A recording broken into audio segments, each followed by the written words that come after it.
Being a furry in 2026 is interesting. There's really no better time to be a furry. On one hand, we have more furry conventions than ever. On the other hand, getting a hotel at some of these cons has never been harder. Let me explain. Hey, isn't that my line? Also, what are you doing in my house? A long overdue video.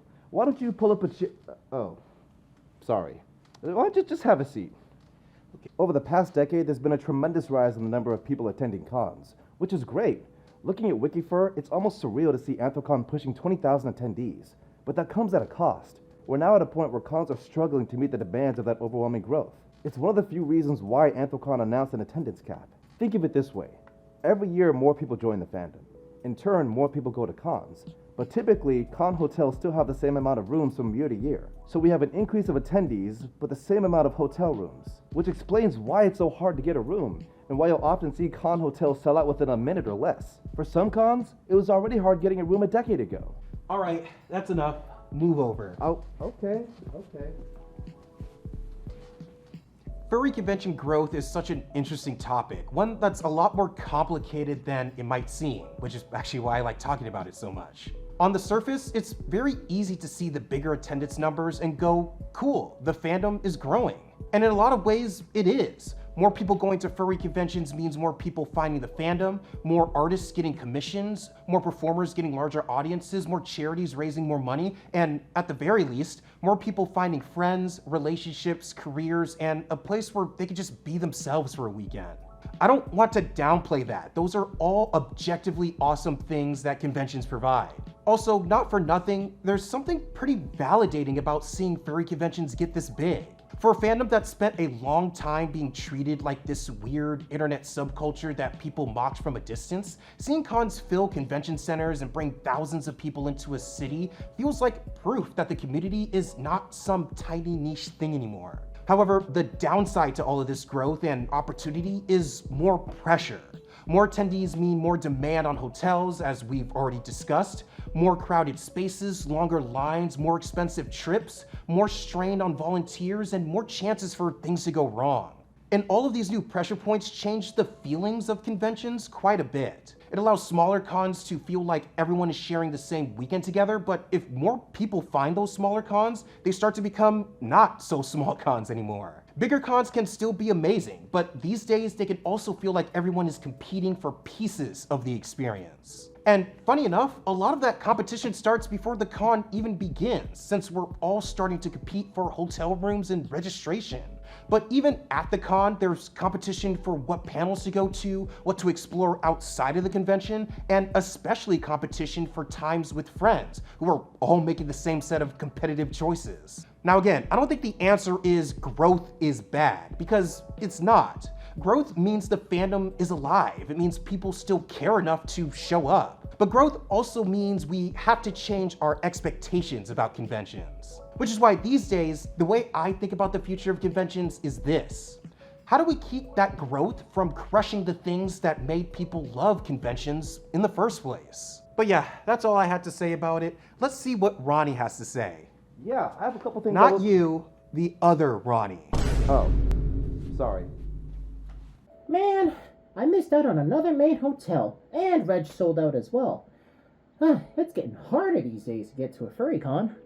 But I've also seen how this explosive growth in the fandom has taken a toll on the organizing side, and I think it's time that we talked about a couple of these things. First off, there are actual people on the other side of a lot of these angry reactions, tweets, emails, phone calls, and anything else that the community is sending.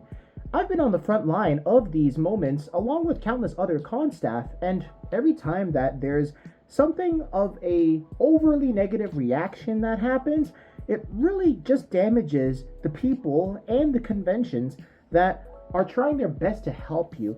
And these snide remarks or other unpleasantries that you might be sending along to people that are just trying to help in their capacity, it's not really helping. And not only is it a good way to ensure that you don't get any help, but it also really sours the relationships that conventions have with the different venue partners and businesses that we have to work with, and also damages the relationship between the convention organizers and the community. These aren't givens, right? These are things that people pour their time and their love and their souls into, and it gets really tough to do that if all that organizers are getting in return is all this negative feedback. It's also not the end of your con experience if you don't get the absolute best room or reg status. With the size and demand that furry cons now face, the large majority of con goers actually really won't get their best or most ideal arrangement and will have to broaden their expectations.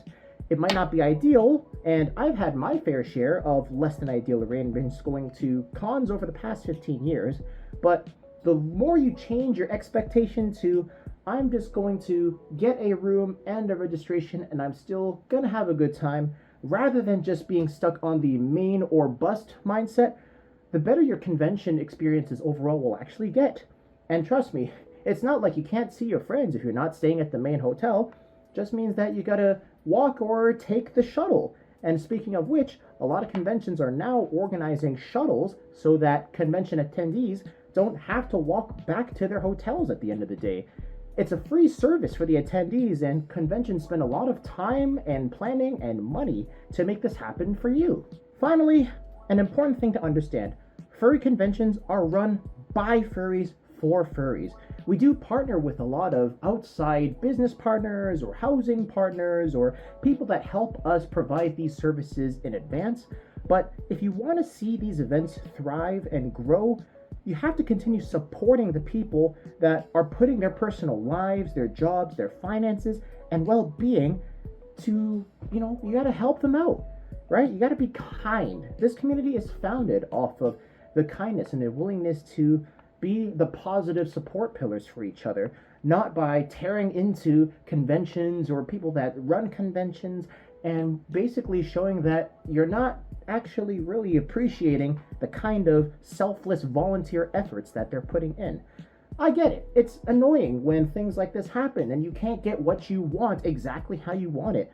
But at the same time, you're walking a fine line between being the straw that breaks the proverbial camel's back when it comes to some of these convention organizers and how much they have to deal with.